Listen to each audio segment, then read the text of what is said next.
शिवाय गुरवे नमः।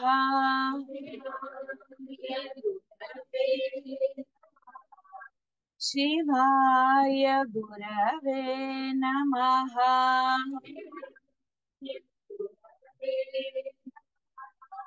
शिवाय गुरवे नमः।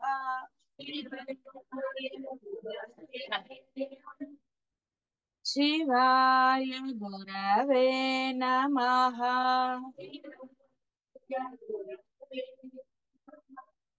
शिवाय गुरवे नमः।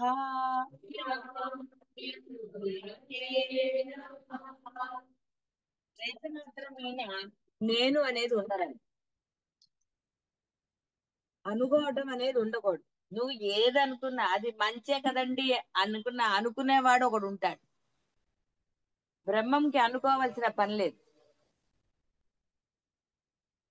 ఇక్కడ ఆయనకి స్ఫురణ వస్తుందా ఇంకోటి వస్తుందా అంటే అవన్నీ కూడా సిల్లీ క్వశ్చన్స్. కాబట్టి నేను అన్న భావన లేసమాత్రంగా కూడా లేకుండా ఉన్నప్పుడే మీరు పరిపూర్ణమైన ఆనందాన్ని పొందుతారు. ముందు ఆనందంతో స్టార్ట్ అవుతుంది, ఆ తర్వాత పూర్ణత్వం. కాబట్టి వాళ్ళు అలా చేశారు, వీళ్ళు ఇలా అంటున్నారు, ఇలాగా ఇవన్నీ కూడా అనవసరమైనవి. ఏది ఎలా ఉన్నా లైఫ్ జరుగుతోంది కదా. ఆనందాలు ఏదో ఒకటి మీరు క్రియేట్ చేసుకుంటారు, ఏం చేస్తున్నారు, లైఫ్ అయితే ఆగిపోలేదు కదా, జరుగుతూనే ఉన్నది. ఎక్కడ మీరు అసంతృప్తి కొన్ని విషయాల్లో, తృప్తి కొన్ని విషయాల్లో. సో మామూలుగా జీవుడి యొక్క జీవిత విధానమే అలాగా ఉంటుంది. అంటే కొన్నిసార్లు సుఖము, కొన్నిసార్లు దుఃఖం, ఈ విధంగానే ఉంటుంది. తర్వాత వాటి ఇది అనుకున్నా కూడా జరిగేది ఇంతే. ఎవరికైనా సరే బ్రహ్మము తెలియనంత వరకు వాడి జీవితం అంతే. వాడు అలాగే అడ్జస్ట్ అయిపోయి బతుకుతూనే ఉంటాడు. అంతే తప్ప వాడేమి దాంట్లో రిగ్రెట్స్ ఉంటాయా? ఏదో దెబ్బలాట్లు ఇవన్నీ జరుగుతూనే ఉంటాయి, అన్ని కామనే. మీ లైఫ్ లో జరిగేవన్నీ మీరు కామన్ గా తీసుకోబట్టి కదా మామూలుగా ఉంటున్నారు. మళ్ళీ తినగలుగుతారు, మళ్ళీ షాపింగ్ ఏదైనా మళ్ళీ మళ్ళీ చేస్తున్నారంటే అది అడ్జస్ట్మెంట్ అనండి, ఇంకోటనండి, ఏ పేరు పెడితే ఏంటి, లైఫ్ జరుగుతుంది కదా. కాబట్టి ఎప్పుడైతే మీకు లైఫ్ జరుగుతుందో ఇంకా మీకు దేనికి రిగ్రెట్. ఇక ఇప్పుడు బ్రహ్మం తెలిసింది, ఆ శక్తి తెలిసింది. తెలిసాక మళ్ళీ కంప్లైంట్స్ పెట్టుకున్నారనుకోండి, ఆ నేను ఇంకా ఎంత ఉందో తెలుసుకో. ఇది కర్మతో జరిగిందా, పూర్వజన్మదా, ఇంకో జన్మదా, ఎందుకు ఇప్పుడు జన్మ ఏమిటో వచ్చే జన్మ ఏమిటో తెలుసా? ఏది తెలియదు మీకు. ఏది తెలియనప్పుడు ఇప్పుడు బ్రహ్మం తెలియబడింది. సర్వము బ్రహ్మమే అంది, ఇందులో ఉండండి. ఫ్లాష్ బ్యాక్లు ఎందుకు? రేపొద్దున ఏమవుతుందో ఎందుకు అక్కర్లేదు. గుర్తొస్తాయి, ఎందుకు గుర్తురావు? ఆ ఇంట్లోనే ఉంటారు కాబట్టి ఎన్నో గుర్తొస్తాయి. ఫ్లాష్ బ్యాక్లు అన్ని చెప్పుకోలేదు, ఉంటాయి. కానీ వీటన్నిటినీ మించిన శక్తిని మీకు తెలియబడింది కాబట్టి దానినే గుర్తించుకోవడానికి ప్రయత్నం చేయండి, దానిలోనే ఉండడానికి ప్రయత్నం చేయండి. ఒక కొత్త వస్తువు కొనుక్కున్నప్పుడు దాని ప్రయోజనాన్ని పొందుతారా, మళ్ళీ పాత వస్తువే వాడుకుంటారు. టెక్నాలజీ మారినప్పుడు దాన్ని అంటే అది ఉపయోగించుకోవడానికి మీరు ఎంతో ప్రయత్నం చేస్తారు. నేను ఇది ఉపయోగించుకుంది, దాన్ని ఉపయోగించుకోవాలి. కాబట్టి అఖండమైన శక్తి ఉందని తెలిసిన తర్వాత అది ఎక్కడో లేదు, నాలోనే అన్న తర్వాత ఏవైనా గుర్తు చేసుకోవటం కానీ బాధపడటంలో అర్థం ఉన్నదా ఆలోచించుకోండి. ఆందోళన పట్టంలో ఉందా? లేదు. కానీ ఆందోళన పడటం వల్ల మనసు స్మరణ చెయ్యదు, పరమాత్మని తలుచుకోదు, స్మరణ చెయ్యదు. ఏదో బలవంతంగా చేసినా లోపల వేరే బాధతోటే చేస్తుంది, పూర్తిగా చెయ్యదు. ఎందుకు? ఇక్కడ నమ్మకం, నమ్మకం లేదంటే ఉంది మీ అందరికి. కానీ ఆ నమ్మకం అప్పుడు పనిచేయటం, పని చేయనప్పుడు నమ్మకంతో పని ఏంటండి? ఇప్పుడు మనకి తెలిసిన వాళ్ళు ఎవరైనా మంచి పొజిషన్ లో ఉన్నారనుకోండి, వాళ్ళు మనకు అవసరం వచ్చినప్పుడు సహాయం చేయాలి. అవసరం వచ్చినప్పుడు సహాయం చేయకుండా నేను నీకున్నాను అంటే ఏమిటి ఉపయోగం? ఏమన్నా ఉందా? ఏమీ లేదు. వాళ్ళు సర్వకాల సర్వావస్థల యందు మీకు సహాయం చేయడానికి ఉన్నారు. మీరు నమ్మాలంతే. అడగక్కర్లేదు మీరు. పరమాత్మని గాని, గురువుని గాని, మీరు ఉపాసించే దైవాన్ని గాని, మీరు ఇప్పుడు నా ఇగో ఈ కష్టాన్ని రక్షించవయ్యా అని అడగక్కర్ల.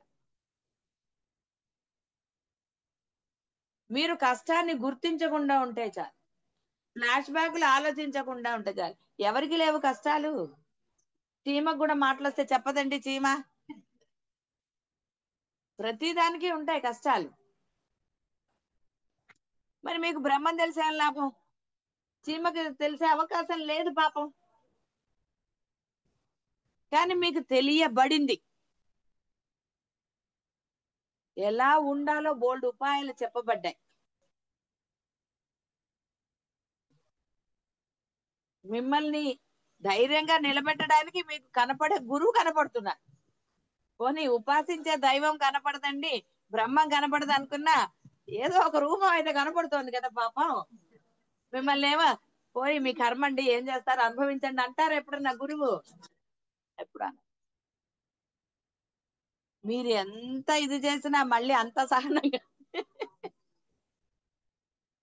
సహనంగానే మీకు ధైర్యం చెప్తారు కానీ ఎక్కడన్నా మిమ్మల్ని ఇచ్చేసారా? మరి చూడండి, అంత ధైర్యం చెప్తున్నా ఉన్నది బ్రహ్మమే అని మీకు పదే పదే గుర్తు చేసినా మళ్ళీ వేరేవే గుర్తు పెట్టుకుంటారు. అందువల్ల కదా పూర్ణత్వం పొందలేదు. ఇక్కడ పర్సంటేజ్ చేస్తారు, 90% ఇంకో పర్సెంట్ అంటారు, లేదా 10%, 1%. ఎందుకు దాచుకోవటం 1%? బ్యాంక్ వాడు మీకు మొత్తం పర్సెంటేజ్ అయిపోతే ఊరుకుంటారా? ఏమండి ఈసారి కొంచెం అడ్జస్ట్ అవ్వండి, ఒక 1% నేను ఉంచుకుంటాను, నాకు కొంచెం అవసరాలు ఉన్నాయంటే ఒప్పుకుంటారా? మరి 1% ఎందుకండి ఉంచుకుంటాం? అది కూడా ఏడవటం. 1% అని ఎందుకు ఏడవటం అసలు? అవసరం ఉందా? ధైర్యంగా ఉంటే ఏడుస్తారా? ఏడిపిస్తారు కానీ.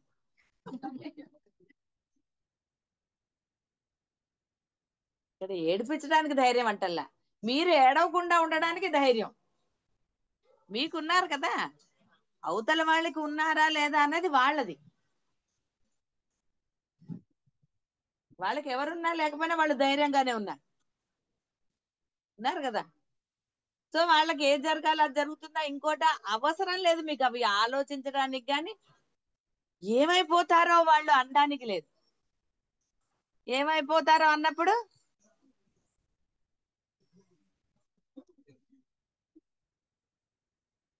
ఏంది బాధలు? ఏదో ఒకటి అవుతాడు. నిర్ణయించుకున్న తర్వాత ఏదో ఒకటి అవుతాడు కదా. మరి దాని బదులు మీరు ధైర్యంగా ఉన్నారనుకోండి, దాన్ని మార్చేవాడు. మీరు ధైర్యంగా ఉంటే బ్రహ్మ ఆ యొక్క రాతను మారుస్తాడు. మీరు ధైర్యంగా లేకుండా అప్పుడు ఆయన ఎందుకు మారుస్తాడు? కాబట్టి ధైర్యం ఉంటే బ్రహ్మ ఏదైనా చేయగలుగుతాడు. ఎందుకంటే ఆ శక్తి అతనికి ఉంది. ఉన్నాడని తెలిసి ఆయన్ని పట్టుకోకుండా నేను ఏడుస్తాను మొర్ర అంటే ఏం చేయాలి? వాడి భవిష్యత్తు ఏమైపోతుందో మీరెవరు నిర్ణయించడానికి? మీరు మార్చగలరా? మీకు ఆ శక్తి ఉందా? శక్తి ఉంటే ఏడుస్తారా ఎవరన్నా? డబ్బులు ఉన్నాయనుకోండి, ఎన్ని చీరలు తెస్తారు? మీకు శక్తి ఉన్నప్పుడు ఎవరైనా ఆపగలరా? కొసర్లు ఉంటాయి, వేరే ఉంటాయి, ఎన్నో ఉంటాయి ఆనందానికి. అవునా కదా? ఆనందం ఉన్నప్పుడు ధైర్యం వచ్చిందా రాలేదు? శక్తిని ఉపయోగించుకున్నారా లేదా? ఆనందం ఉన్నప్పుడు కదండి మీ శక్తి. ఆనందంగా లేకపోతే ఇక్కడ కూర్చుంటారా? ఏదో అలాగా ఉంది అనుకుంటారు, పైన ఏం చేస్తున్నారు? రకరకాలు కదా. ఇంట్రెస్ట్ లేకపోతే, అదే వినాలన్న ఆనందం ఉందనుకోండి, టీ కూడా తాగట్లే కదా పాపం. నేను తాగమనే చెప్పాను. అంటే ఆనందంగా వినాలని కదా చెప్పారు, అనుకుని టీని త్యాగం చేశారు పాపం. నిద్రను త్యాగం చేయాలి కానీ టీని ఎందుకండి? కూర్చుంటే నిద్రపోకుండా ఉండేటట్టుగా ఉండాలి.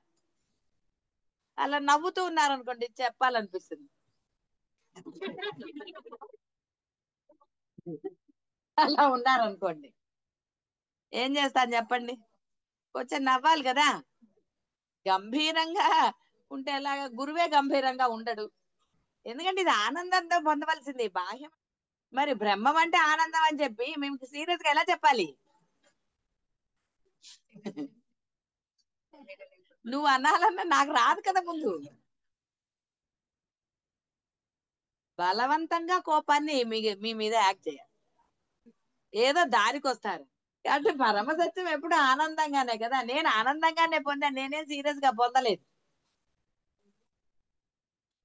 అందులో అసలు ఆనందమే ఉంది మొర్ర అంటే అసలు వేరేగా ఎలాగా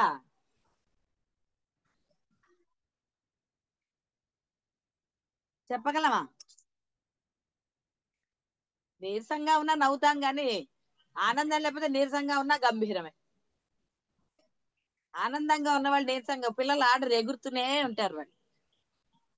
వాడికి ఆకలేసినా, నీరసంగా ఉన్నా, ఇంకోటి ఉన్నా, దెబ్బ తగిలినా వాళ్ళు మటుకు ఆ నిద్ర వచ్చే వరకు ఎట్లా ఆడతారు?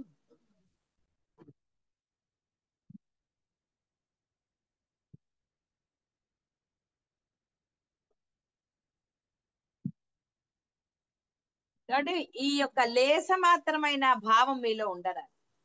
ధైర్యం ఉండాలి. ధైర్యం లేనివాడు కదా.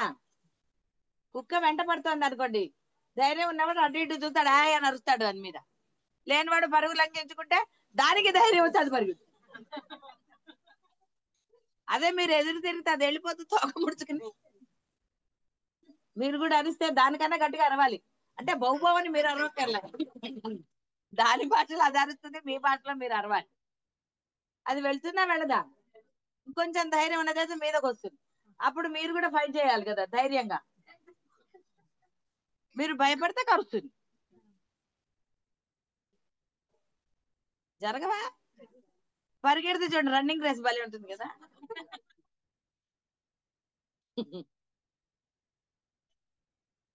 చిన్నప్పుడు ఓ పల్లెటూరుకి వెళ్తే మా పెద్దమ్మ వాళ్ళ ఇంటికి దూడలు ఉంటాయి అక్కడ అంతా. ఒక దూడ చూసి నన్ను, అది నా వెనకాల పడింది.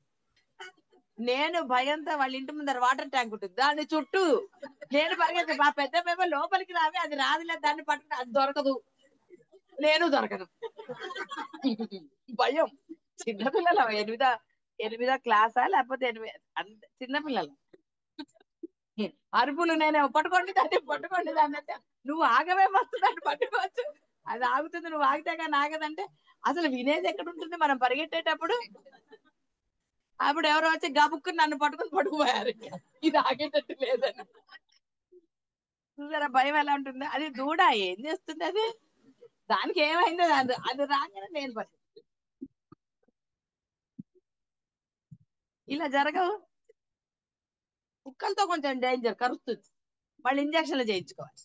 మనం పెరగెత్తకపోయినా అది కరుస్తుంది, అలవాటైనా కుక్క కరుస్తుంది.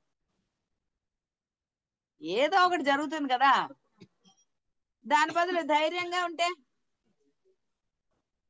అవతల వాళ్ళు కూడా ధైర్యంగా ఉంటారు, కుక్క కూడా ధైర్యంగా వెనక్కి వెళ్తుంది.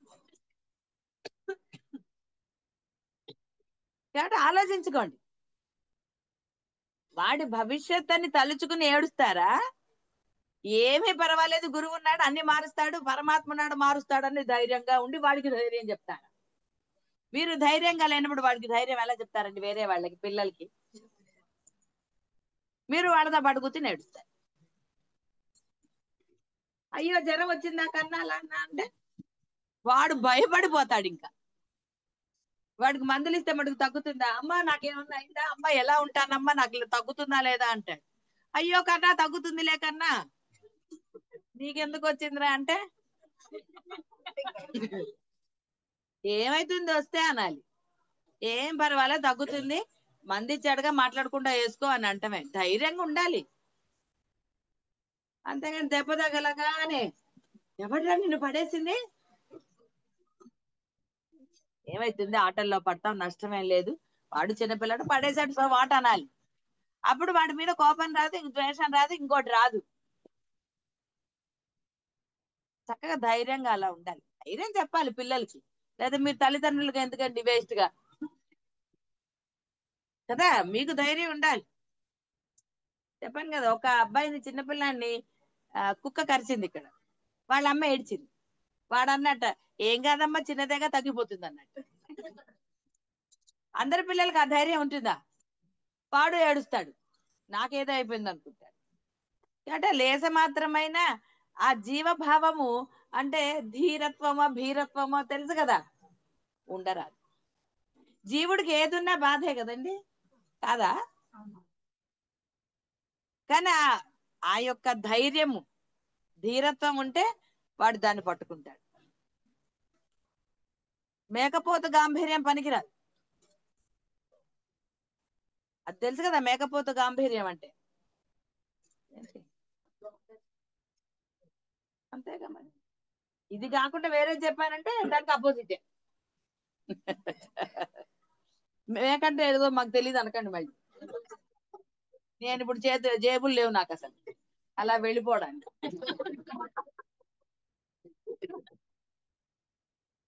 నేను చేతులు కట్టుకుని వెళ్ళిపోవాలి. మేక తెలియదండి. శుద్ధ జ్ఞాన స్వరూపంగా, అంటే నేను బ్రహ్మము అని గుర్తించనంత, తన్ను తాను గుర్తించలేనంత కాలము అహంకారం మనశరీరాలతో తాదాత్మ్యం, బాధలు తప్పవు.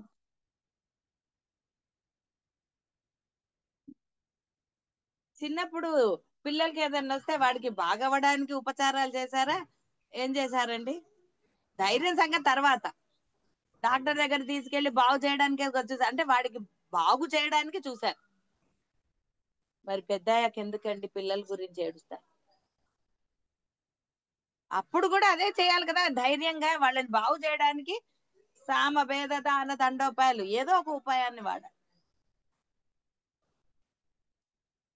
పిల్లవాడు, వాడికి రాదు కాబట్టే కదా మీకు రావాలి. మీకు రావాలంటే మీరు ప్రశాంతంగా ఉంటే వస్తాయి.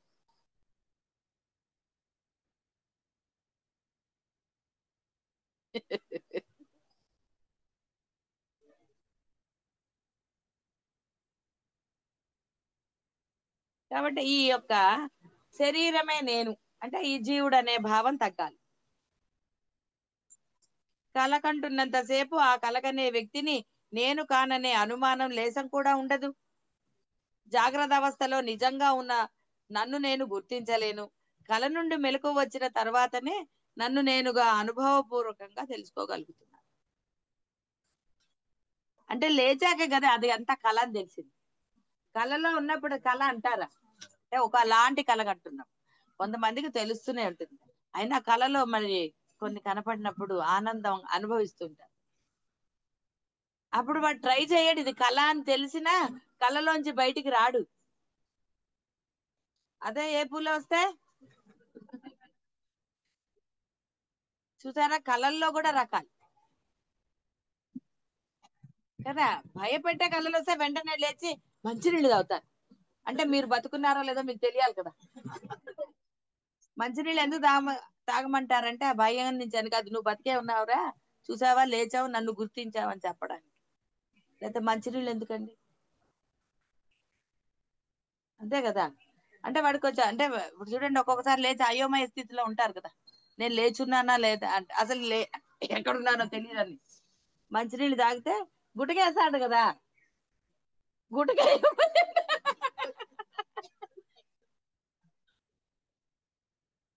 గుటకేయగలుగుతాడు. నిద్రలో గుటకేమేస్తాడండి? మీరు నిద్రలో నోరు తెరిచి నీళ్లు పోస్తే ఉమ్మేస్తాడు. కష్టం మీకే. ఏదో కొంచెం కొంచెంగా ఉన్నవాడు ఏదో గుటకేయరా అంటే అప్పుడు ఏదన్నా ఇస్తాడు. బాగా నిద్రపోతున్న వాడి నోట్లో నీళ్లు పోస్తే ఒకసారి ట్రై చేసి చూడండి. ఇది కదా. కాబట్టి నేను అన్నది మీకు ఎప్పుడు తెలుస్తుంది? తెలుసు. కాబట్టి ఆయన ఏమంటున్నాడు, ఒరే నిద్రలోనే లేచున్నావు, నువ్వు బ్రహ్మం అన్న బోధ విన్నావు, అనుభవాన్ని పొందలేదా? ఇక్కడ ఎవరైనా అనుభవం పొందని వాళ్ళు ఉన్నారా? మనసుతో తాదాత్మ్యం చెందే అనుభవమే కదా అసలైన బ్రహ్మానుభవం. అంటే వేరే ఉందా? లేదు. కాబట్టి అనుభవపూర్వకంగా తెలిసిన తర్వాత కూడా మళ్ళీ నేను పట్టుకుని బాధపడటం ఎందుకండి? అవసరం లేదు కదా. హాయిగా ఉండండి. వహామ్యహం అన్నవాడు చూసుకుంటాడు కదా. మీరెందుకంటే ఇది అన్న సహించట్లేదు, అది సహించట్లేదు, ఏమీ కొనుక్కోలేదమ్మా నేను, అసలు మనసు బాలేదు కదా. ఎందుకు? ఆత్మ వైపు మన దృష్టిని మరలించడానికి ఆత్మను సూచిస్తూ ఇక్కడ కొన్ని మాటలు, అంటే ఇక్కడ సరే ఇందులో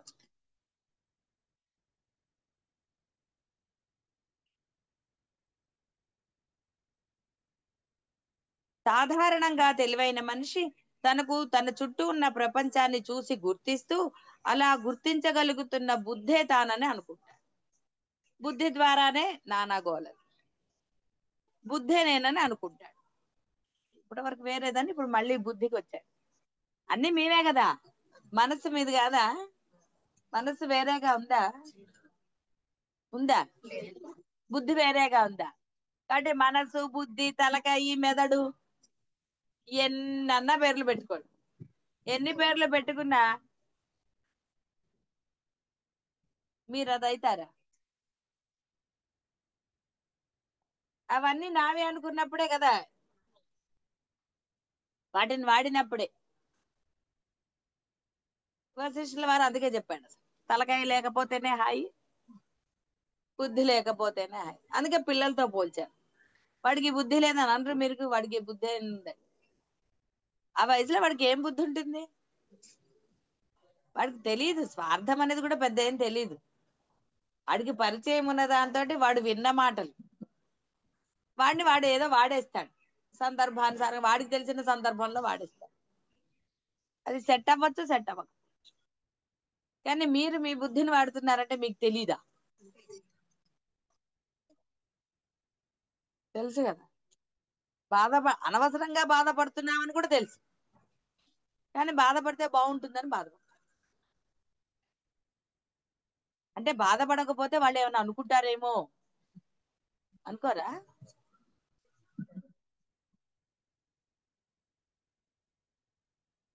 ఏవో అభిప్రాయాలు లోపల పెట్టుకునే కదంటే బయటకు వేరే ఎక్స్ప్రెషన్స్ వస్తాయి. అందులో ఏం సందేహం లేదు కదా. దాన్నే బుద్ధి అన్నారు.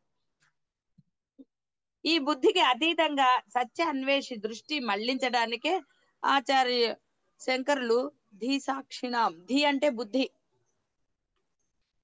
ఇక్కడ శ్లోకంలో త్యక్త్వా దేహాదిగా. కాబట్టి బుద్ధిలో ఉండే వివేకం, తార్కిక శక్తి, నిశ్చయాలు, జ్ఞానం మొదలైనవన్నీ నీకు తెలియనివా? మీ బుద్ధి మీకు తెలియదు ఏంటండి? తెలివితేటలు ఏమంటే ఒప్పుకుంటారా? క్వశ్చనే లేదు. ఇక్కడ ఏదైనా అడిగితే మటుకు తెలియదండి. తెలీదా అని అంటే అసలు ఎటు ఊపాలో తెలియదు కదా. రకరకాలుగా అంటే తలకాయ ఊగుతోంది కాబట్టి ఎటైనా ఊగుతా, అవునా కాదా? అది ఊగుతుంది, తలకాయని ఎటైనా ఊపచ్చు, ఎటు ఊపాలో తెలియదు. ఉం. చూసారా? తెలివి గలవాడు బుద్ధిని ఎలా వాడుకుంటాడు. కాబట్టి ఎప్పుడైతే మీరు సాక్షులుగా ఉంటారో అంటే అసలు సమాధానం చెప్పరు.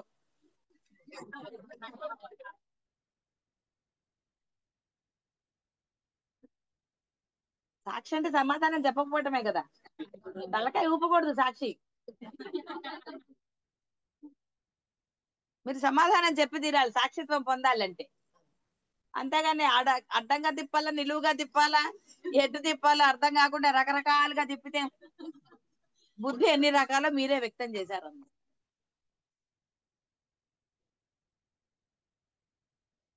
బాహ్య వస్తుమయ ప్రపంచం మాత్రమే కాదు, నీ శరీరం, మనసు, బుద్ధి కూడా నీచే చూడబడుతున్నాయి, తెలుసుకోబడుతున్నాయి విషయాలు.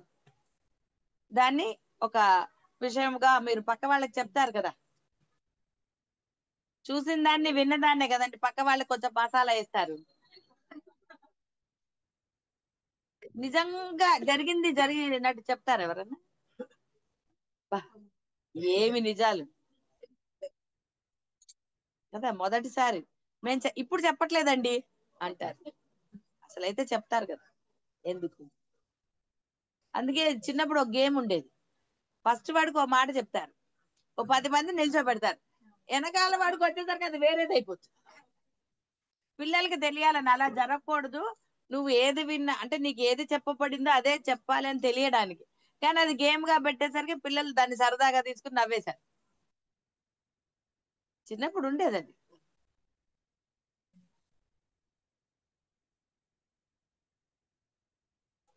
ఇవన్నీ చైతన్యంచే చూడబడే వస్తువులే.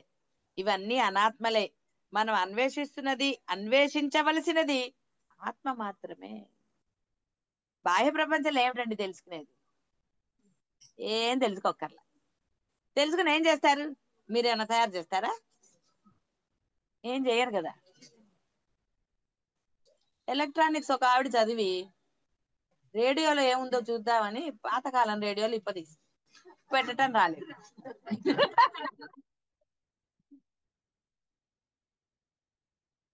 అలా జరగచ్చు. అందుకే ఆవేశపడకూడదు.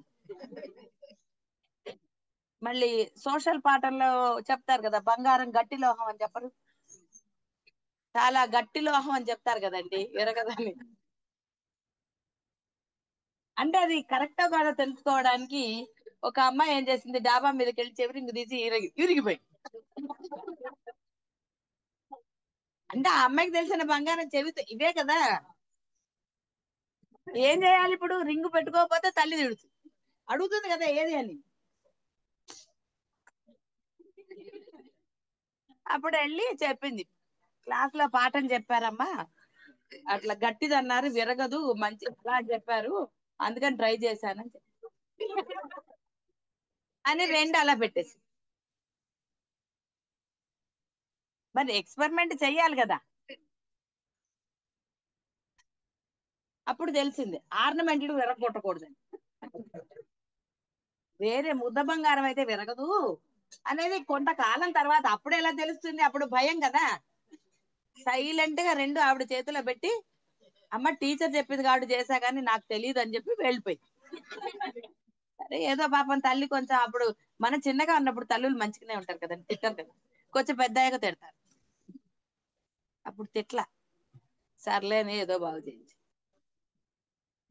ఆ తర్వాత ఏదో బంగారాన్ని చూస్తే అసలు బంగారం ఎట్లా ఉంటుందో చూసాక, ఓహో ఇది ఇరగదు అని. మళ్ళీ ఎప్పుడు ప్రయత్నం చేయరు కదా విరిగిన తర్వాత. అలా ఉంటాయి. కాబట్టి బుద్ధి రకరకాలుగా. అది కరెక్ట్ అయిపోయింది అనుకోండి, భయపడక్కర్లా. కరెక్ట్ కాకపోతే భయపడాలి కదా. తెలుసుకోబడతాయి. ఆ చైతన్యం ఉండబట్టే కదా. కాబట్టి చైతన్యాన్ని తప్పు కానీ బుద్ధిది ఎలా తప్పుతుంది? చైతన్యం ఉండబట్టి కదా చేసింది.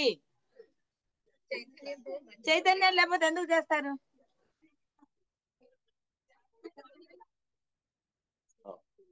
అయితే చైతన్యం ఉండాలా? ఓకే అయితే ఉంది. కాదు, ఉంది కాబట్టే అది తప్పని తెలిసింది. లేకపోతే చైతన్యం చేయంగానే డుమ్ అంటే అది ఎక్స్పెరిమెంట్ చేయగానే వేరేగా నయం అటు ఇటు పారేయాల, మళ్ళీ తీసుకెళ్ళి ఇచ్చారు. ఎక్కడో పారేసి పోయిందంటే అలాంటి బుద్ధి లేదు కాబట్టి రక్షించబడ్డాం. కాబట్టి అన్ని అనాత్మలే. అంటే అన్వేషించవలసినది ఉన్నది ఆత్మ మాత్రమే. నువ్వు తెలుసుకోవలసింది వేరేది లేదు, ఏది లేదు. నువ్వు ఏ ఎక్స్పెరిమెంట్లు చేసినా రీసెర్చ్లు చేసినా ఆల్రెడీ ఉన్న వస్తువే. నువ్వు కొత్తగా కనుక్కునేది ఏమన్నా ఉందా? నేను సాఫ్ట్వేర్ వాళ్ళు అంటే అనుకున్నా, వీళ్ళు ఏదో కొత్తది ఇది చేస్తారు, ఇన్వెంటర్. ఏం కాదు, అంత ముందు చేసిన వాడిదే ప్రాజెక్ట్, మళ్ళీ వీళ్ళు ఏదో టిక్ టిక్ అని చేస్తారు. తర్వాత తెలిసింది నాకు. అప్పుడు నేను వాళ్ళని గొప్పగా చూడలేదు, నార్మల్ గా.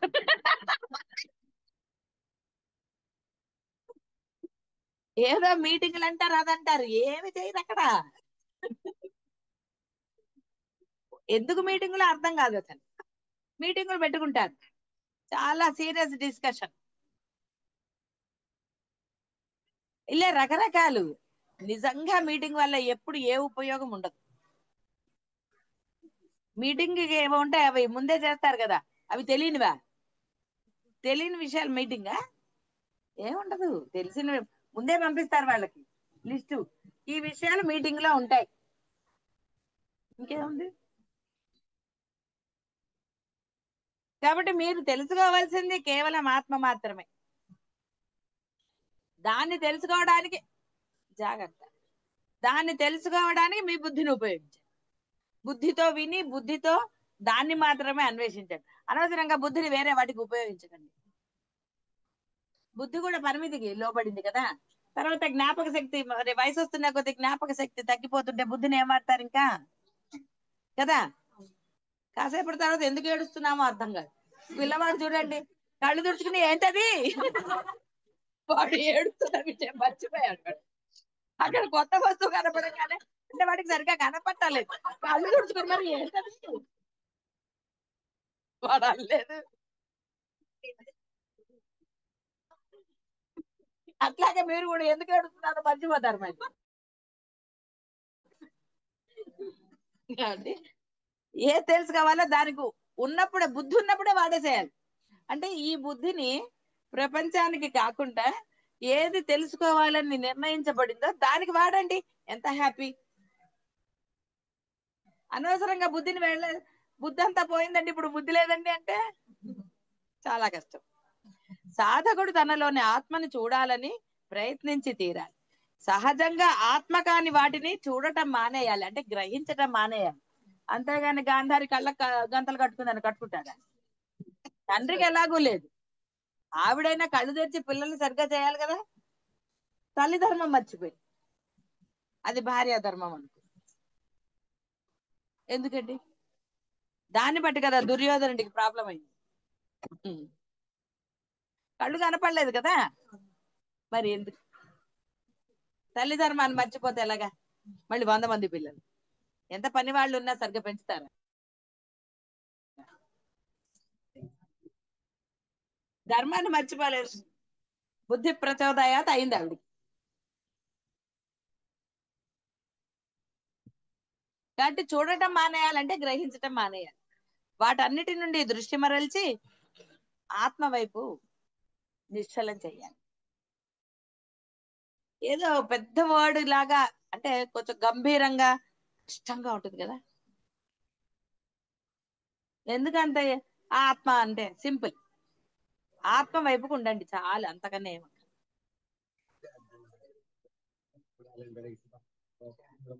అక్కర్లా. ఆత్మ బయట లేదా? బయట ఉందా లేదా ఆత్మ? మీ ఆత్మ కాదు. మీ ఆత్మ అన్నా బయట ఆత్మ అన్నా ఒకటే కదా. ఏదో కొంచెం పార్ట్ లోపలికి వెళ్ళింది. కుండలో ఆకాశం లాగా. అంతేనా ఆకాశం ఉన్నది? కాదు, బ్రహ్మాండమైన ఆకాశం. కుండ పగిలిపోతే ఆకాశం ఎక్కడ పోయింది మరి కుండలోది? నిజంగా కుండలో ఉంది ఆకాశం, కానీ మీలో ఉన్న ఆత్మ అంతటా పరుచుకునే ఉంది. కాబట్టి లోపల బయట లేదు. ఎందుకు ఇలా చెప్తున్నారు? నువ్వు బాహ్యం వైపు చూసినప్పుడు నేను అన్నదాన్ని వాడుతున్నావు. చూసినప్పుడు నేను అన్న ఐడెంటిటీ వస్తోంది కదా.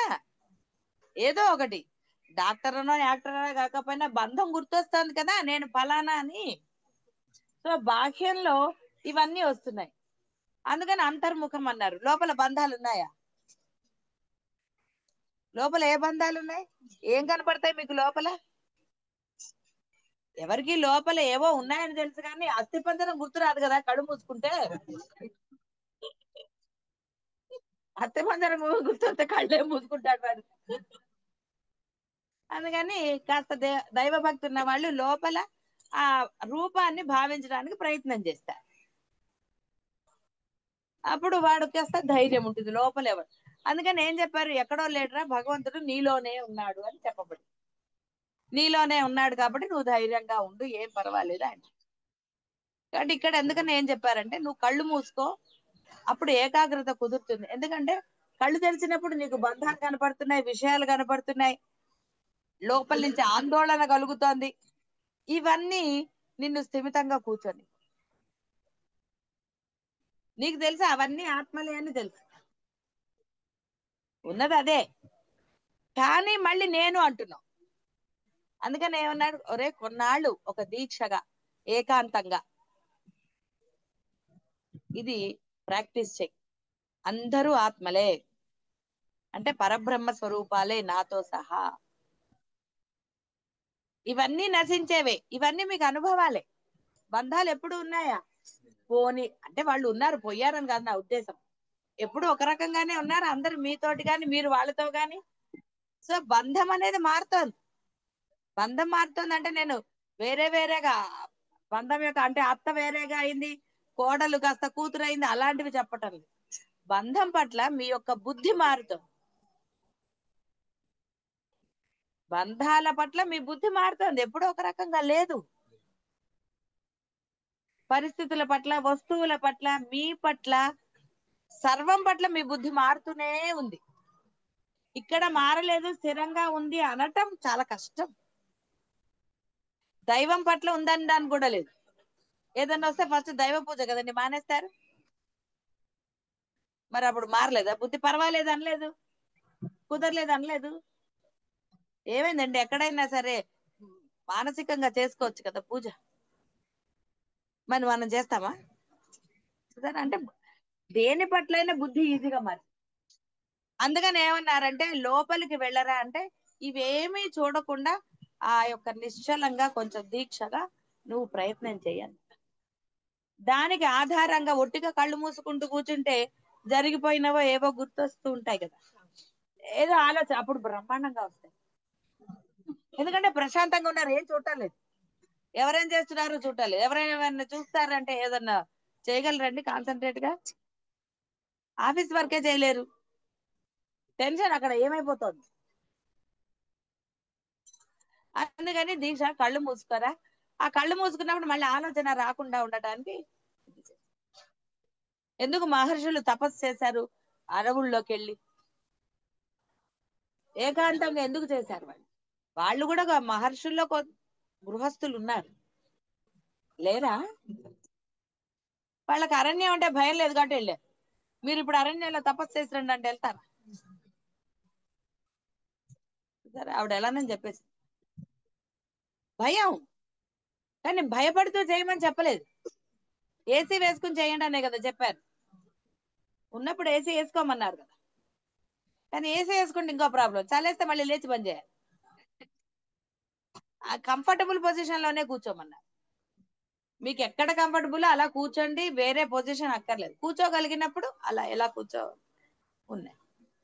అందుకని ఎప్పుడైతే మీరు దీక్షగా ఆ నామస్మరణ చేస్తారో అది నెమ్మదిస్తుంది. అంటే అది ఈ బాహ్య విషయాలను గుర్తించటం నెమ్మదిగా ఇవే పోనీ అన్న ఒక భావం మీలో కలుగుతుంది. అందుకని అంతర్ముఖం అంతర్ముఖం అన్న లోపల ఉన్నది పరమాత్మేరా, వేరే లేనే లేదు. సైన్స్ వచ్చింది కాబట్టి లోపల అస్థిపంజరం తెలిసింది. అంత ముందు వాళ్ళకి ఏం తెలుసండి అస్థిపంజరం ఉందని తెలుసా? లోపల ఏముందో ఎవరికి తెలియదు. డాక్టర్ చెప్పాడు కాబట్టి ఇవి లంగ్స్, ఇక్కడ ఈ గొట్టం ఉంటుంది, ఈ గొట్టం మూసుకుపోతే దగ్గు వస్తుంది, ఇంకో గొట్టం ఉంటుంది, అందులోకి వెళ్ళి నీళ్ల గొట్టం ఒకటి, ఇంకో గొట్టం ఒకటి, ఏవో ఉంటాయి కదా ఇక్కడ 2 3 గొట్టాలు. ఇటు నుంచి అటు పోతే కష్టం కదండి. ఏవో చెప్తారు కదా సరిగ్గా తాకండి అవన్నీ. వాళ్ళు చూసారు కాబట్టి పరిశీలనగా, అంటే ఇలాంటి దేహాలని వాళ్ళు డిసెక్షన్ చేశారు, అవన్నీ వాళ్ళు చూసారు కదా. Hospital medical sorry medical colleges కానీ, మెడికల్ కాలేజ్ సారీ హాస్పిటల్స్ లో డెడ్ బాడీస్ ని అక్కడ పాతి పెట్టి ఉంచుతారు, కొన్ని అవసరమైనప్పుడు తీస్తారు. నేను మళ్ళీ కాలేజీకి ఎప్పుడు వెళ్ళాలి? అందుకని అంతర్ముఖం అంట. అంటే ఒక నిశ్చలత వస్తుంది నీలో. నువ్వు నిశ్చయించుకుంటే నిశ్చలత తొందరగా వస్తుంది. నిశ్చయించుకోకపోతే నేను నాకు అసలు టైమే లేదంటే ఎంతసేపు బాహ్యమే అంటే నిశ్చలత రాదు. ఎందుకంటే నిశ్చయ బుద్ధి, బుద్ధి ఆ నిశ్చయం అనేది మీకు కలగాలి, ఎవరికో కలిగితే కాదు.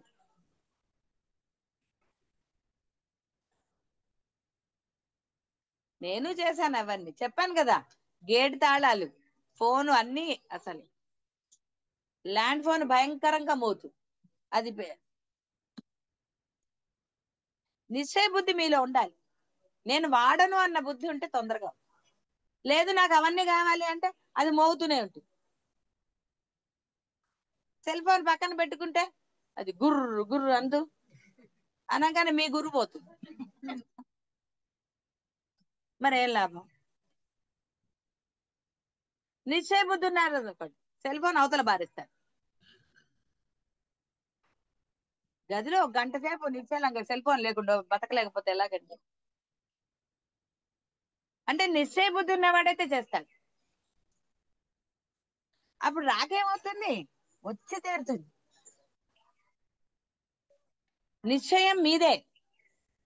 ఎంత బోధ జరిగినా, స్కూల్లో ఎన్ని పాఠాలు చెప్పినా, వాడు బుద్ధిగా చదివితే కదండి వాడు పరీక్షల్లో ఫస్ట్ ర్యాంకో ఏదో ర్యాంక్ వస్తాయి. బుద్ధి ఎవరికి ఉండాలో అర్థమైంది కదా. మీరు అందరూ పిల్లల్ని శ్రద్ధ పెట్టి చదివితే కదా, బుద్ధిగా చదివితే కదా నీకేమైనా మార్కులు వస్తాయి. సేమ్ ఇదే డైలాగ్ అండి. నిశ్చయం కలగాలి అంతే. బ్రహ్మం అంటూ తెలియకపోయినా చేస్తే బ్రహ్మమే అయింది కదా. రమణ మహర్షి కూడా తెలియకపోయినా ఆయన బ్రహ్మమే అయ్యాడు కదా పాపం. కానీ ఇప్పుడు మీకు తెలుసు, నిశ్చయ బుద్ధే బ్రహ్మం అని మీకు తెలుసు. మరి తెలిసాక దేర్ కిస్ బాత్కి? ఇందులో ఆలోచించవలసింది ఏముంది అసలు? అందుకే అంట, నిన్ను నువ్వు తెలుసుగా అంటాడు. అందుకే రమణ ఆ నేను అనేది ఎక్కడి నుంచి వస్తుంది? కొంతైనా మీలో ఆ తపన ఉండాలి. ఉంటే అది మిమ్మల్ని అక్కడ తీసుకెళ్తుంది. డెఫినెట్ గా తీసుకెళ్తుంది. నాకు తెలియని వయసులో నేను చెప్పాను కదా, హూ యామై అని ఒక పుస్తకం ఎవరో ఇచ్చారు ఇంతదే, రమణ మహర్షి. వాళ్ళు నాకే ఎందుకు ఇచ్చారో తెలియదు. మా ఇంటికి వచ్చినప్పుడు ఎవరో గిఫ్ట్లు ఇస్తూ ఉంటారు కదా, ఎవరో వచ్చి వేరే వేరే వాళ్ళకి ఇచ్చి ఆ పుస్తకం మటుకే నాకు ఇచ్చారు. ఇంగ్లీష్ లోనే ఉంది. పర్వాలేదు, ఇంగ్లీష్ కొంచెం వచ్చు కదా, చదివాను. నాకు అసలు అర్థం కాలేదు. ఆయన అలా అలా అందులో కూడా ఉందన్నమాట.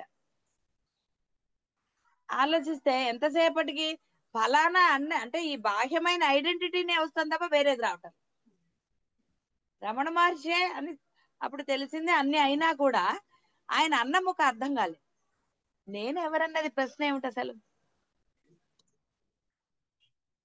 ఐడెంటిటీ ఏమిటి? ఫలానా కూతురు ఫలానా ఇది అదే కదా.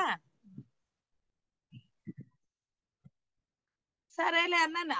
అంటే మనకి అప్పుడు ఆ నా సిచ్యువేషన్ అడిగే ధైర్యం లేదు, అంత చనువు లేదు.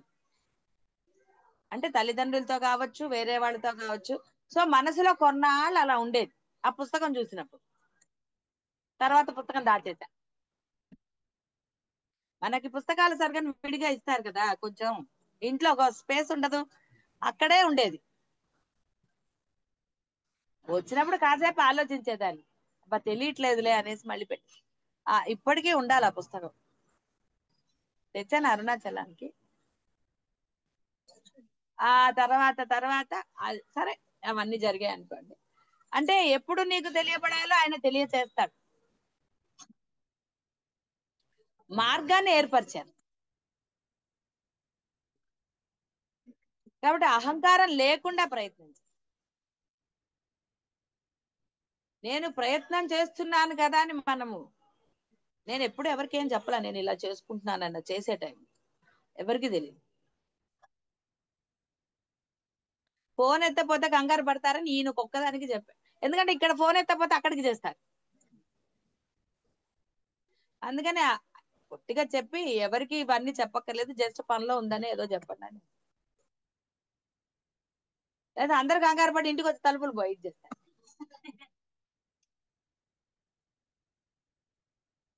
రేకి మాస్టర్స్ కూడా బాగా హెల్ప్ చేశారు. మీరు ఎప్పుడు వాడుకోలే, నేను వాడుకునేదాన్ని.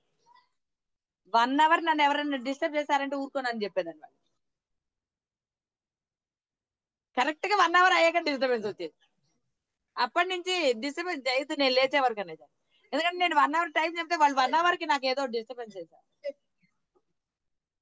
ఎవరో వచ్చి బయట నుంచి పిలవటమో, గేట్ తాళం వేసినా కొంతమందికి అనుమానం నేను లోపల ఉన్నాను. మీలాంటి మేధావులు ఉంటారు కదా, అదేం తప్పు కాదు. ఈవిడ ఎక్కడికి పోతుంది, ఎక్కడికి పోదు కదా. కొంతమంది ఏం చేశారంటే ఆ గేటు మించి వంగి నా చెప్పులు ఉన్నాయో లేదో చూడటం మొదలెట్టారు. నేను మామూలుగా గుడికి వెళ్ళడానికి వాటికి మనం ఆ చెప్పులు మెట్ల మీదే వదిలేదని. కాబట్టి ఈవిడ ఇంట్లోనే ఉందని ఇది. ఎందుకంటే వాళ్ళు అడిగారు వచ్చి, మీ చెప్పులు ఉన్నాయంటే నాకు వేరే చెప్పులు లేవేంటి అన్న. ఓ అవును కదా అని. అంటే రేఖీల్లోకి వచ్చాకే చెప్పకుండా వస్తా. అంటే మీ బుద్ధి నిశ్చయంగా ఉన్నప్పుడు ఈ బాహ్యమైనది ఏది చెయ్యి. అంతర్ముఖం అంటే వేరే ఉంది. ఇప్పుడు ఇప్పుడు ఉన్నది బ్రహ్మం అని తెలిసిన తర్వాత వేరేగా ఉందా? లోపల బయట అనేది లేదు. ఎందుకంటే విభజించి ఎందుకు చెప్తారు? సులభంగా మీకు అర్థం అవడానికి చెప్తారు. అంటే నీ లోపల సిస్టమ్ మొత్తం ఉన్నది పరబ్రహ్మదే, అందుకని అంతర్ముఖం అన్నారు. బాహ్య ప్రపంచంలో నీకేం కనపడుతున్నాయి? యంత్రాలు కనపడుతున్నాయి, మనుషులు పనిచేస్తున్నారు, ఇంకోటి కనపడుతున్నాయి. బ్రహ్మం తెలుసుకోవటం కష్టం. అదే లోపల అయితే ఈ లోపల సిస్టమ్ అంతా అంటే గుండె కొట్టుకోవటం అనండి, మీరు తిన్నది అరిగించుకోవటం కానీ, గుటక వేయటం కానివ్వండి, ఇవన్నీ లోపల జరిగేది. ఆ లోపల మరి ఎవరి వల్ల జరుగుతున్నాయి? ఇదే అసలు రహస్యం. ఏముందో తెలుసుకోకర్లేదు, భగవంతుడు అవన్నీ మామూలు ఫస్ట్ స్టేజ్. సెకండ్ స్టేజ్ లో ఉన్నది లోపల ఆ పరబ్రహ్మమే. అంటే మీరు అవి తెలుసుకోవాలి. లోపల ఎలా జరుగుతోంది ఇదంతా? గుండెలా ఈ శ్వాస లోపలికి వెళ్ళి ఏమిటవుతోంది, మళ్ళీ బయటికి ఎలా వస్తోంది, ఇది అంతర్ముఖంలోనే అసలు రహస్యం. అంటే వాడు ఆలోచించగలరు కళ్ళు మూసుకున్నప్పుడు. అవును ఇవన్నీ ఎలా రమణ మహర్షి ఆలోచించింది అదే కదా. నిద్రపోతే నన్ను లేపింది ఎవరు? ఇంతసేపు నేను నిద్రపోయానని నాకెవరు చెప్పారు? లేచా గాఢ నిద్రపోయాను, కొంచెం నిద్రపోయాను, ఇలా ఇవన్నీ ఎవరు చెప్పారు? కొంతమంది చూడండి కళలు వచ్చిన పడుకుని ఏదో కళ వచ్చింది గుర్తు రావట్లేదంట. మరి ఆ కళ వచ్చిందని చెప్పింది ఎవరు? ఇది కదా ఆయన ఆలోచించాడు. ఆలోచించి దాన్ని తపస్సుగా చేసుకున్నాడు కాబట్టి ఆయన. ఇప్పుడు మీకు ఇవన్నీ తెలియదు కాబట్టి కేవలం బ్రహ్మం తెలిసింది. ఇది మీరు కళ్ళు మూసుకున్నప్పుడు ఒక్క క్షణం కనుక మీకు ఆలోచన వచ్చింది, ఎలాగదంతా ఎలా జరుగుతోంది లోపల, అదే అంటారు. కానీ మొదట ఏమి చెప్తే చేస్తారా? ఏముంది దాంట్లో, సైన్స్ లో చదువుకున్నాం కదా, గుండె కొట్టుకుంటుంది అన్నారు. దేంతో దానికి దానికి ఏదో పెట్టుంటారులే, అందుకని మొదట అవి చెప్పరు. ఇన్నాడు మీకు చెప్పానా? నేను చెప్పలేదు.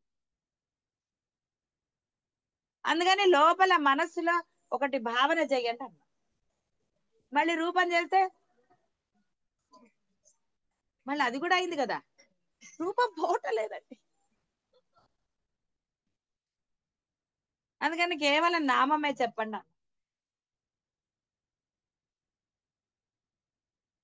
ఆ నామమే పలుకుతోందో లేదో చూసుకోమని.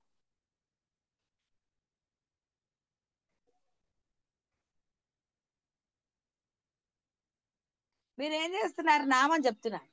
నామం ఎక్కడ జరుగుతోంది? ఒక్కొక్కళ్ళకి ఒక్క మిగతా ప్లేస్ లో ఆలోచన జరుగుతుంది. నేను ఎలా చేసేదాన్ని తెలిసిన, నామం చెప్తున్నప్పుడు ఇక్కడ జరిగేటట్టుగా, ఇక్కడ జరిగేటట్టుగా, ఇక్కడ ఇక్కడ అన్ని చోట్ల నామం జరుగుతోందా లేదా అని అబ్జర్వ్ చేసుకునేదాన్ని మొదట. ఆలోచన తీవ్ర ప్రయత్నం అలాగే చేసేదాన్ని. అన్ని చోట్ల నామం వస్తోందా లేదా చూసుకున్నా. ఎందుకంటే నామం ఇక్కడికి వస్తుంటే ఇక్కడ ఏదో వస్తుంది, లేదంటే ఇక్కడ ఆలోచన వస్తుంది అనుకుంటా, ఏదో ఒకటి వస్తుంది. కాబట్టి తీవ్రంగా అలా ప్రయత్నం చేశాను. ఎక్కడ మనకి ధ్యాస వచ్చిందో అక్కడ నామం ఉందా లేదా చూసుకున్నాను. ఇప్పుడు మీకు అంత ప్రయత్నం అవసరమా? అక్కర్లా, అంతటా ఉన్నది అదే. చేసినా నష్టమేం లేదు. అందుకే అన్నాను, టీవీ చూస్తున్నా కూడా మీలో నామం జరగాలని. అలా కూడా ప్రాక్టీస్ చేసేదాన్ని. ఎవరితోన్నా మాట్లాడుతున్నప్పుడు కూడా ప్రాక్టీస్ చేయాలి. తర్వాత చెప్పు. అంటే ముందు రాదు ఆనందం, ఎందుకంటే నీకు అబ్జర్వేషన్ ఉంది అక్కడ. ఆనందం పొందడానికి ఏది? నువ్వు అబ్జర్వే చేస్తున్నావు కదా, జరుగుతోందా లేదా, జరుగుతోందా లేదా. అప్పుడు ఆనందం రాదు.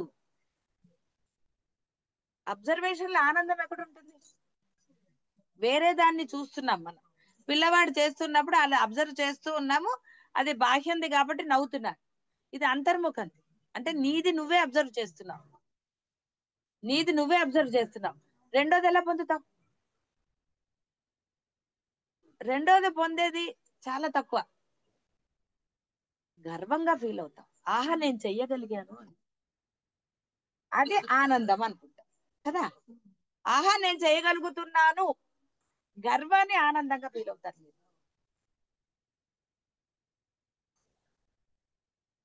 నేను చేయగలుగుతున్నాను అనేది సహజమా? ఇప్పుడు చేశారు, మళ్ళీ ఒక కొంత పని ఏదో మళ్ళీ గంట కూర్చున్నాక చేయగలుగుతారా? ఒక్కొక్కసారి చేయలేదు.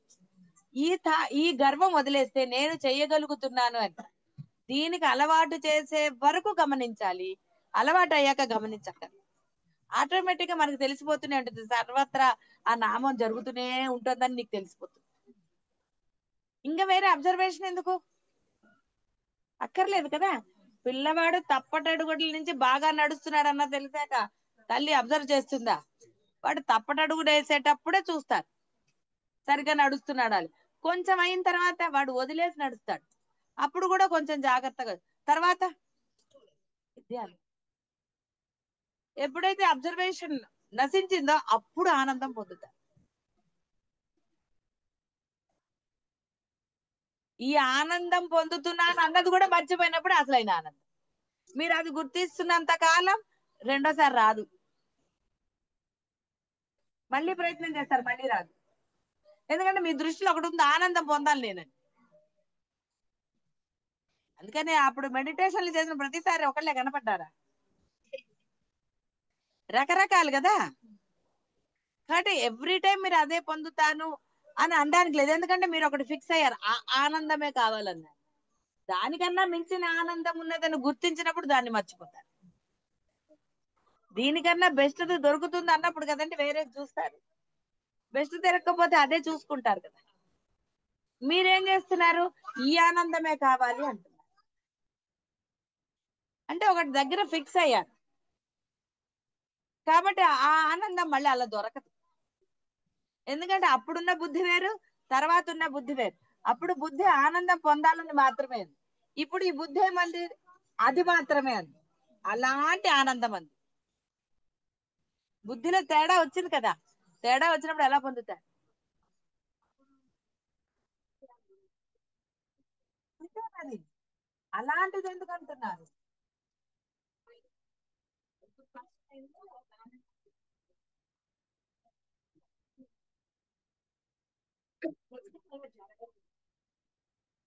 అంటే ఆ, మీరు ఇగ్నోర్ అంటే అసలు దాని వైపు దృష్టి పెట్టకూడదు. అప్పుడు వచ్చింది కాబట్టి మళ్ళీ వస్తుంది నాకు అన్న భావనతో కూర్చుంటున్నాను. బుద్ధి వేరే దగ్గరికి వెళ్ళిపోయింది, అప్పుడు కాన్సన్ట్రేషన్ రాదు, ఆనందము రాదు.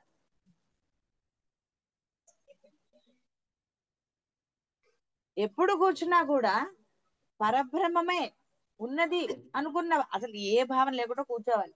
అది ఇప్పుడు తెలిసింది. ఏ భావన లేకూడదు, నేను కూర్చుంటున్నాను అని కూడా. కూర్చో, నీకు నువ్వు అనౌన్స్మెంట్ ఎందుకు? ఏది లేకుండా కూర్చో, కేవలం నామస్మరణ అంతే. ఏది అనుకోకు, ఎందుకంటే ఇప్పుడు తెలిసింది కాబట్టి. ఇప్పుడు మళ్ళీ నేను వేరే చెప్పలేను, అప్పటి స్థితి మళ్ళీ చెప్పడం ఎందుకు ఇప్పుడు. అందుకని అవన్నీ చెప్పాలంటే అందుకని ఆగిపోతున్నాడు మధ్యలో. ఆ, నువ్వు అక్కడ ఫిక్స్ అయిపోయావు, నేనే బ్రహ్మం అనేసుకున్నావు. నీకు ఎవరో చెప్పేశారు అనగానే ఏమైంది? ఓకే, నాకు పవర్ ఉంది. పవర్ అనే మాట అనుకోకపోవచ్చు, నువ్వు ఇంకోటి అనుకోవచ్చు. ఆహా నాకు తెలిసింది కదా. తెలిసింది అన్న తర్వాత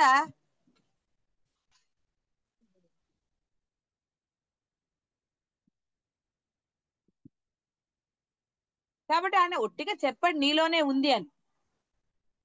నాలోనే ఉంది కానీ నేను అనుభవం పొందలేదు కదా అన్న ఆలోచన వస్తే నువ్వు మళ్ళీ చేయగలవు. ఇప్పుడు రమణ మహర్షి నేనెవరో తెలుసుకో అన్నది అన్నాడు, వీడు నేను అన్నాడు కదా. మరి వీడేమనుకున్నాడు? నేనంటే ఇదే కదా అనుకుని వెళ్ళిపోయాడు. దాని గురించి జిజ్ఞాస ఉన్నవాడే తెలుసుకోవడానికి ప్రయత్నం. ఇప్పుడు ఉన్నాడు అన్నారు కాబట్టి ఉన్నాడుగా నాకేంటి అన్న ఒక లీనియన్స్ వచ్చేసింది. అందుకని ఏమైపోతుంది?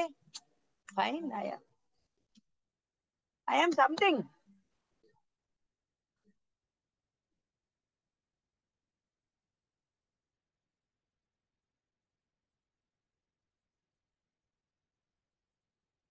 అసలు ఎందుకు అనుకోవాలి? ఇప్పుడు మీకు తెలిసింది కదా, మళ్ళీ క్షణ క్షణం నేను ఇది కాదు, నేను ఇది కాదు అంటే మీరు గుర్తిస్తూనే ఉన్నారు కదా, ప్రతి చోట మిమ్మల్ని గుర్తిస్తున్నారు. ఎందుకు అసలు? తెలిసిపోయింది కదా. ఇప్పుడు మీ ఇంట్లో ఏ వస్తువు ఎక్కడుందో తెలుసు కదా, కొన్ని మర్చిపోయిన సంగతి చెప్పకండి, ఉందా? మీరు రోజు అనుకుంటారా ఈ వస్తువు ఇక్కడ ఉంది, ఈ వస్తువు ఇక్కడ ఉందని? అనుకోరు కదా.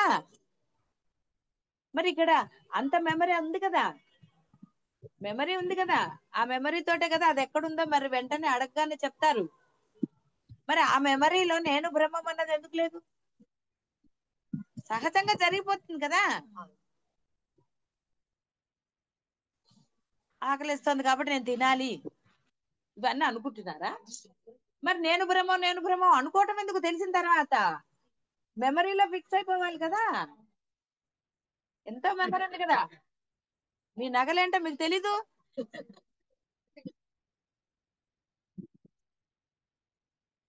బ్యాంకులో ఎన్ని డబ్బులు ఉన్నాయంటే తక్కువ చెప్పరు, నిద్రలో లేపినా తక్కువ కాదు, ఇన్ని ఉండాలి. లేవా ఇప్పుడు? అసలు ఎంత అలర్ట్నెస్ వచ్చేస్తుంది కదా. ప్రతిరోజు బ్యాంక్ పాస్బుక్ లేకపోతే ఎంత ఉన్నాయో చూసుకుంటారా? ఆ మెమరీ మర్చిపోతారండి. మరి బ్రహ్మం అన్న మాట ఎందుకు మర్చిపోవటం? అంటే అనుకోవటం ఎందుకు నేను బ్రహ్మం, నేను బ్రహ్మం అని? అదే కదా ధైర్యం. అక్కడ ₹1,00,00,000 ఉన్నాయని ధైర్యం రోజు ఉంటుందా, మధ్య మధ్యలో పోతూ ఉంటుందా? పోదు కదా. నాకేంటి అనే ఉంటారు కదా. పిల్లలు అప్పుడెప్పుడు బిలీనియర్ అన్నారు, ఇప్పటికీ మర్చిపోలేదు. చూసారా, ఆ వర్డ్స్ గుర్తుంటాయి. అదే పిల్లలు వేరే అన్న మాటలు గుర్తున్నాయా? సరదాగా. మరి మెమరీ పవర్, అంత మెమరీ ఉంచుకుని నేను బ్రహ్మం అన్న సంగతి మీరు ఎందుకు మర్చిపోవాలి? మీకు మెమరీ లేదా? ఎన్నో ఇప్పుడు అడిగితే చెప్పరండి. మీ పాస్వర్డ్లు చెప్పరా? కాబట్టి మెమరీ పవర్ లేదని అనగలవా? ఎందుకు గుర్తుండదు నేను బ్రహ్మం అని? అదే మరి, మర్చిపోయినప్పుడే నేను అంటారు.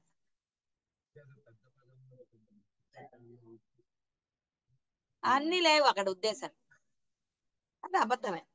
ఎక్కడుంది అటు ఉద్దేశం? అదేదో పెద్దది అని మిమ్మల్ని ఏం తీసుకెళ్లి కుర్చీలు కూర్చోబెడుతున్నారా? కూర్చోబెట్టట్లే కదా. మరి అప్పుడు అదే మరి, విడిపోయి ఎక్కడ ఉంటున్నారండి? ఎక్కడి నుంచి విడిపోయారు? ఏది మానేశారు? ఒక్కడు చెప్పండి. అందుకని మర్చిపోలేదు మీరు. అందుకనే మర్చిపోలే. బ్రహ్మం గుర్తులేడా? గుర్తున్నాడు, పక్కన పెట్టారు అంతే. బ్రహ్మ లేకపోతే మీరెట్లా? కాబట్టి ఆయన ఉన్నాడు, ఎక్కడికి పోవడానికి ధైర్యం? నన్ను వదిలి నీవు పోలేవులే అని. నిన్ను వీడని నీడను, అట్లా అంటే గుర్తుంటుంది. అది దెయ్యం పాట కదా, నిజం దెయ్యం కాదు కానీ అది నిన్ను వీడని అన్నప్పుడు. అని మీరు నేను పట్టుకున్నారు.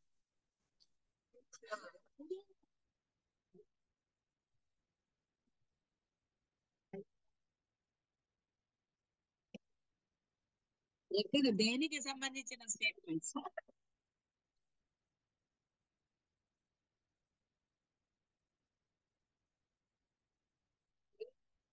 1 minute. సహజంగా జరిగినప్పుడు నీకు వేరేది రాదు. సహజంగా నీలో నామం జరిగినప్పుడు బాహ్య విషయాల పట్ల నీకు ఎప్పుడు ఆందోళన కలగదు. ఎంత మేరకు గుర్తించాలో వ్యవహారానికి అంత మేరకే గుర్తిస్తావు. కాబట్టి సహజంగా జరుగుతుందన్న మాట అబద్ధమైనప్పుడు మాత్రమే మీకు బాహ్యంలో ఆందోళనలు ఇంకోటి ఇంకోటి జరుగుతాయి. బాగా గుర్తుపెట్టు. కాబట్టి సహజంగా జరుగుతోందని మీరు అనరాదు. చూసారా, మీరు స్టేట్మెంట్లు ఇచ్చుకున్నందువల్ల ఎన్ని ప్రాబ్లమ్స్ వస్తాయి. సహజంగా మీలో జరిగితే మీరు బాహ్య అంటే వ్యవహారం కోసం ఎంతవరకు గుర్తించాలో అంతవరకే గుర్తిస్తారు. అంతకు మించిన ఆందోళన గాని ఇంకోటి గాని ఏది ఉండదు. ఉంటే ఇంకా ఆయన సహజత్వం ఎక్కడుంది? బ్రహ్మం ఎక్కడున్నాడు అప్పుడు? ఉన్నాడా? అవునమ్మా, సహజంగా జరిగినప్పుడు మరి మళ్ళీ ఏమిటి? నీకు ఏం చేసినా సహజంగా జరుగుతుంది కదా.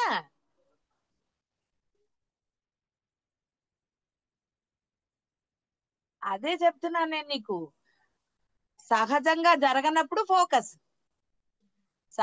సహజంగా జరుగుతున్నప్పుడు నీకు వంటకమో ఒక పనో నీకు వచ్చేసింది, నువ్వు మళ్ళీ ప్రత్యేకంగా ఫోకస్ పెట్టాలా దాని మీద?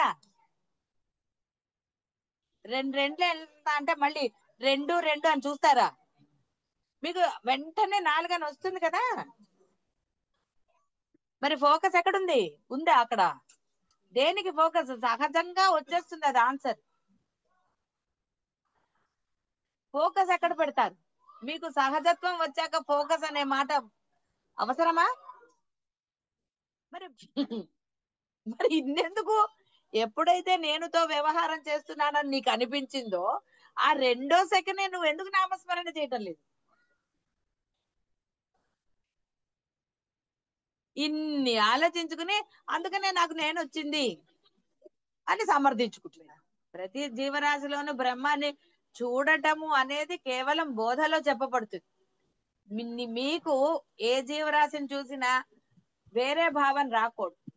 ఒక పేడ పురుగును చూసినా, చీమనో దోమనో, అదిగో వస్తోంది దోమ నన్ను కుడుతుంది, పాడు దోమ, ఇలాంటివన్నీ ఏమీ లేకుండా ఉన్నాయనుకోండి, అవసరం లేదు.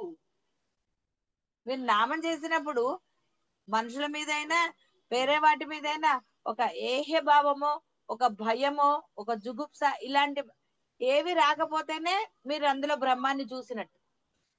ఏ భావం వచ్చినా, అంటే మనుషులు కాదు జీవరాశులు ఏవైనా సరే, జీవరాశుల పాప మనిషి కూడా ఉన్నాడు, మీరు జీవరాశులే కదా, జీవం ఉన్న రాసే కదా మీరంతా, ఇందులో డౌట్ ఏం లేదు కదా.